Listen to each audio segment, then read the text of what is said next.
ना। एक संत के पास एक व्यक्ति जाके कहता है कि महाराज आप इतने आनंदित कैसे रहते हैं, हम लोगों के पास तो बहुत धन दौलत है, बहुत सी सामग्रियां, फिर भी इतना आनंद नहीं आता है, और आपके पास एक लंगोटी पहने हुए या हड्डी दिखाई दे रहा है, उतना आनंदित रहते हैं, क्या कारण है इसका? तो कहते हैं कि अब इसके बाद तो थोड़ा कुछ दिन बाद में तुमको समझ में आएगी। सुन सुन सुन सुन जा रहा था, सुन सुन, अरे हम देखे नहीं, तुम्हारा तो 7 दिन में मृत्यु होने वाला है, तू तो मर जाएगा। अब हमारी आनंद की बात छोड़ो, तुम अपना क्या करोगे? तुम तो 7 दिन में मरने वाले हो, मुझे नजर पड़ी अभी तुम्हारे ललाट पर, मैं देख रहा हूं कि 7वां दिन में तुम्हारी मृत्यु हो जाएगी।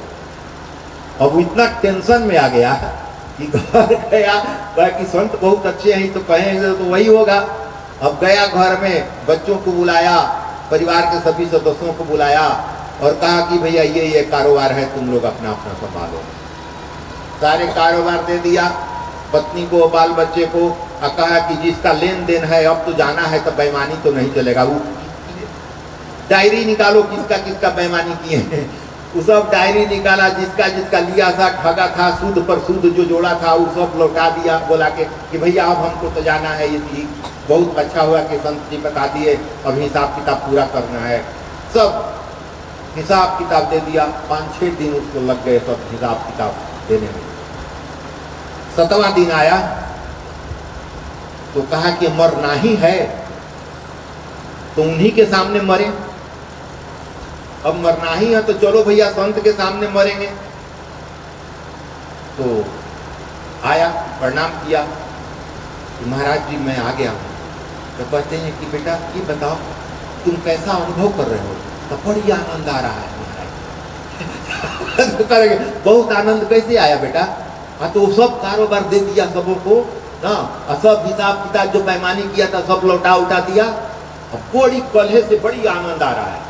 कहीं बेटा यही आनंद का कारण है, हमारे आनंद का, हम रोज के रोज हिसाब क्लियर रखते हैं। हम रोज के हिसाब लेन देन क्लियर रखते हैं, इसलिए हम 24 घंटा आनंद। तुम एक बार हिसाब किताब दिए तो इतने आनंदित हो, हमारा रोज का हिसाब लेखा जोखा बराबर रहता है। तो तुम निवृत्ति को अपनाओगे तभी आनंद आएगा। तुम चाहोगे कि ये भी चाहिए वो भी चाहिए तो नहीं चलता है।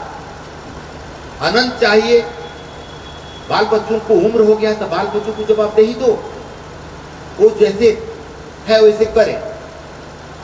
कुछ लोग ये भी सोचते हैं, जानते हैं क्या? अरे भगवान है, भगवान का भक्त है तो हमको क्या सोचना है, वो सोचेंगे। अरे गुरुजी है ना, गुरुजी सब करेंगे, हम लोगों को पूजा पाठ का करना है, कम बेसी हुआ तब वो गुरुजी है ना, गुरुजी देख लेंगे, कोई चिंता की बात नहीं है, गुरुजी संभाल लेंगे, हम लोग निश्चिंत होकर घूमेंगे। मैं उन लोगों से ये पूछना चाहता हूँ कि तुम्हारे बच्चे अगर यही कहें कि माता पिता हैं हमको कमाने की क्या जरूरत है, छोड़ो माता पिता हैं हम लोगों को कमाने की जरूरत नहीं है, तुमको कितना सुख होगा दुख होगा अंदाजा लगा। तुम्हारे पास अगर तुम्हारे बच्चे आ जाएं कहें कि पिताजी है तो मुझे क्या करना है, अरे मौज करो, जाओ उन्हें जो बुझाएगा करे, तो हमको लगता है कि तुम छटपटा जाओगे ना। उसी तरह तुम जो कहते हो कि गुरु जी देखे हैं तो गुरु भी छटपटा जाते हैं कि ये कब संभलेगा, कब सोचेगा कि उसको भी कुछ कर्तव्य है, उसको भी करना ना।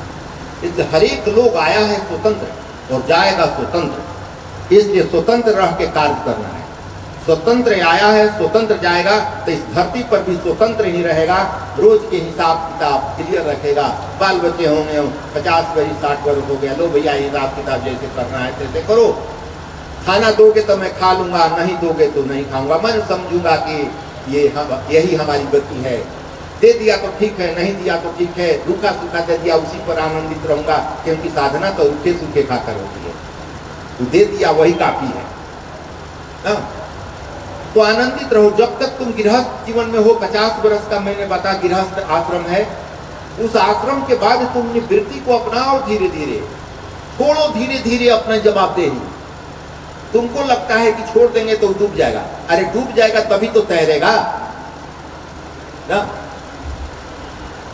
रामकृष्ण परमहंस से एक भक्त कहा कि भगवान कैसे मिलेंगे और क्या करने से मिलेंगे। तो कहे कि ये तो विषय बाद में कभी बताएंगे, छोड़ दो, अभी बाद में बताएंगे। कुछ दिन के बाद हुगली नदी में गए नहाने, वो भी शिष्य गया और लोग भी गए। रामकृष्ण परमहंस भी नहा रहे थे, वो भी नहा रहे। वो डुबकी लगाया तो रामकृष्ण परमहंस उसका मूड़ी धो के दबा दिए पानी में। अब वो बुझाने लगा, वो बुझाने लगा, तब तो क्यों अंदर ही रखे हुए हैं, निकलने नहीं दे रहे हैं। जब उसका दम फूलने लगा तो छोड़े, ऊपर आए, गुरुजी आप तो जान ही मार देते। कहते कि बेटा इतनी ही व्याग्रता जब ब्रह्म के लिए होगी ना तो सामने हुआ जाए। अब प्रभु प्राण निकला, अब प्राण निकला, जब अंदर से इतनी व्यग्रता होगी ब्रह्म के लिए तो तुम्हारे सामने आएगा। रामकृष्ण परमहंस की जीवनी में है, प्रतिदिन संध्या में माँ की काली के दरवाजे पर जाके माथा पटकते थे। माँ जीवन का एक दिन आज भी बर्बाद हो गया। गए प्रणाम किए, माँ संध्या होती थी, जाते थे, माँ एक दिन जीवन का आज बर्बाद हो गया, आज भी आप जो प्रति क्षण प्रतिदिन ब्रह्म के लिए छटपटा रहा है, कब मुलाकात होगी? वैसे ही जीव को ब्रह्म, उनको मुंह का कैंसर हो गया गले का।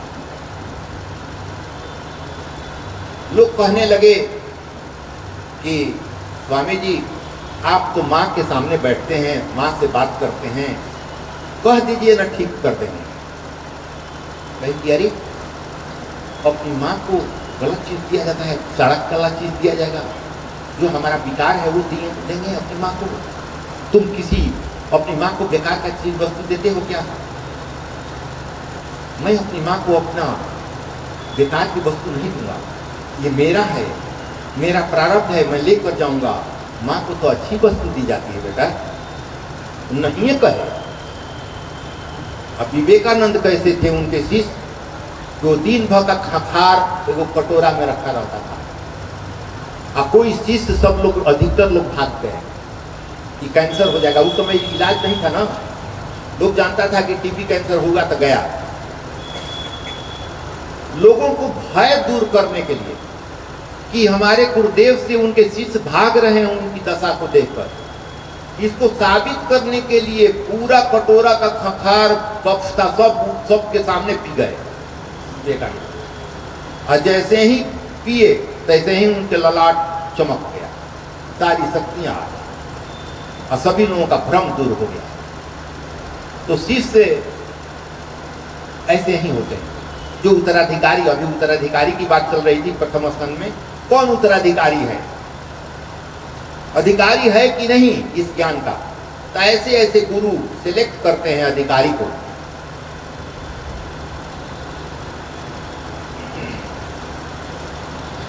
मन की बंधन और मन ही बंधन और मोक्ष का कारण है। वासना का नाश वासना से ही करना पड़ता है।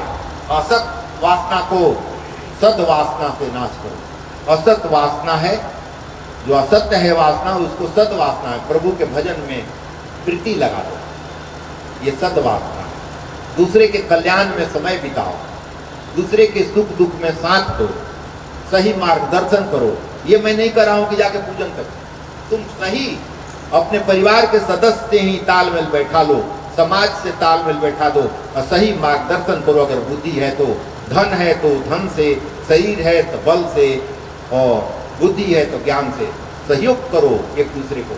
सब में वही निवास कर रहा है, तुमको उसके सारे फायदे मिल जाएंगे। अब फायदे तुमको तो चाहिए नहीं, कर्म योगी जो होता है वो फायदा नहीं देखता है, क्योंकि निष्काम कर्म ही ब्रह्म से मिलाएगा। कल भी मैं बोला, शास्त्र में लिखा है कि कामुक गोपियां निष्काम कृष्ण के पास जाकर निष्काम हो गई। कामुक गोपियां निष्काम कृष्ण के पास जाकर निष्काम हो गई।